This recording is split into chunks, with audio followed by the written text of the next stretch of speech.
Orang-orang dilarang tinggal di bawah jembatan, sementara KFC dan kamar mandi penuh dengan orang yang tidur. Semua lapisan masyarakat berjuang dan pesimis tentang masa depan ekonomi China.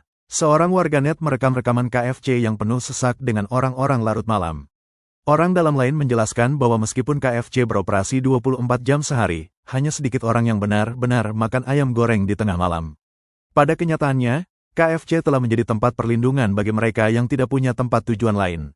Karyawan meredupkan lampu pada malam hari, memberikan kehangatan dan tempat berlindung bagi tunawisma. Terlepas dari apakah pelanggan memesan makanan atau tidak, staf diharuskan menyambut mereka dengan sopan dengan senyuman dan tidak pernah memaksa mereka untuk pergi. Seorang blogger mendokumentasikan penderitaan orang-orang yang tinggal di bawah jembatan dalam kondisi membeku di Guangzhou. Banyak pengemudi pengiriman makanan tidur di bawah jembatan karena biaya hidup yang tidak terjangkau.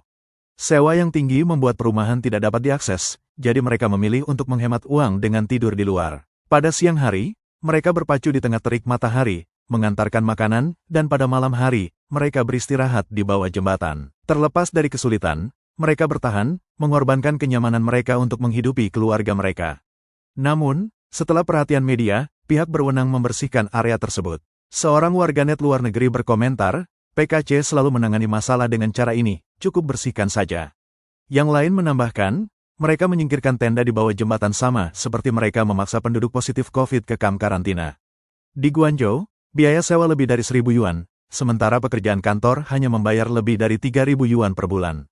Seseorang berbagi, dengan tinggal di bawah jembatan, saya menghemat lebih dari 10.000 yuan, sekitar $1.400 setahun.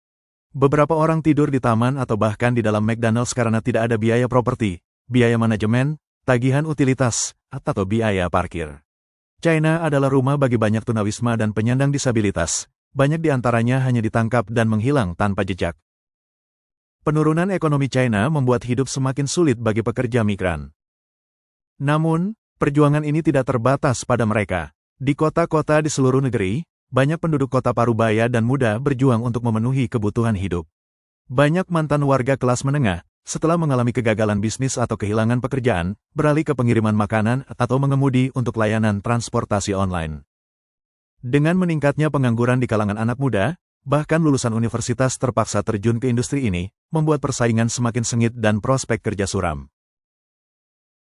Internet dipenuhi dengan rasa putus asa yang luar biasa. Di Beijing, jumlah pengemudi pengiriman makanan pada paruh pertama tahun 2024 melonjak sebesar 49,7% dibandingkan periode yang sama tahun 2023.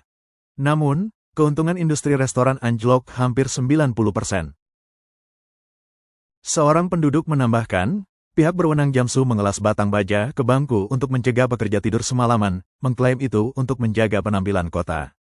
Tindakan serupa telah dilaporkan di seluruh negeri. Tujuan pemerintah tampaknya adalah membuat tunawisma tidak punya tempat tidur.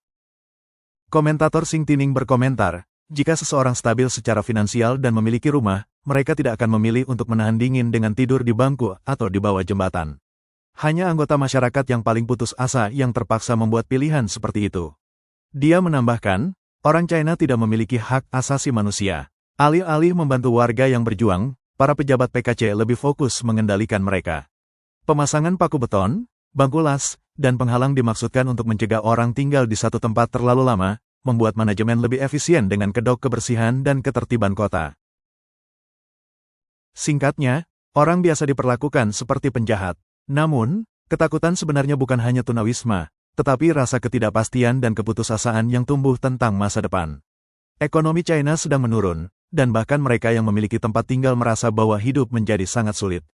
Banyak yang tidak melihat harapan. Seorang pemilik bisnis berbagi, pusat perbelanjaan kosong, pemilik usaha kecil tidak tahu apa yang harus dilakukan selanjutnya.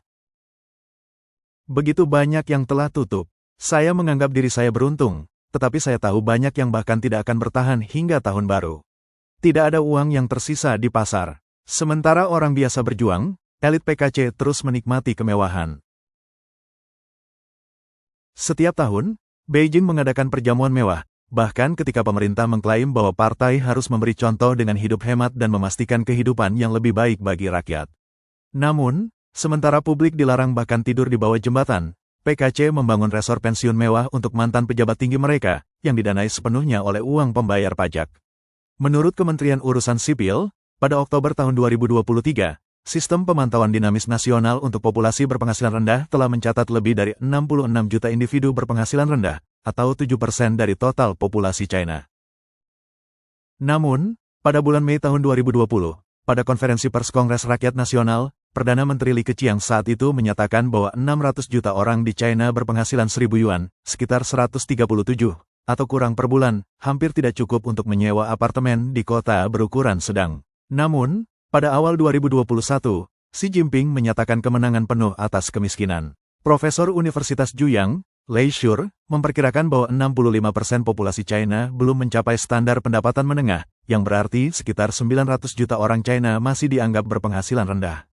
Pada kenyataannya, PKC telah membangun sistem pemantauan berpenghasilan rendah nasional pada tahun 2021.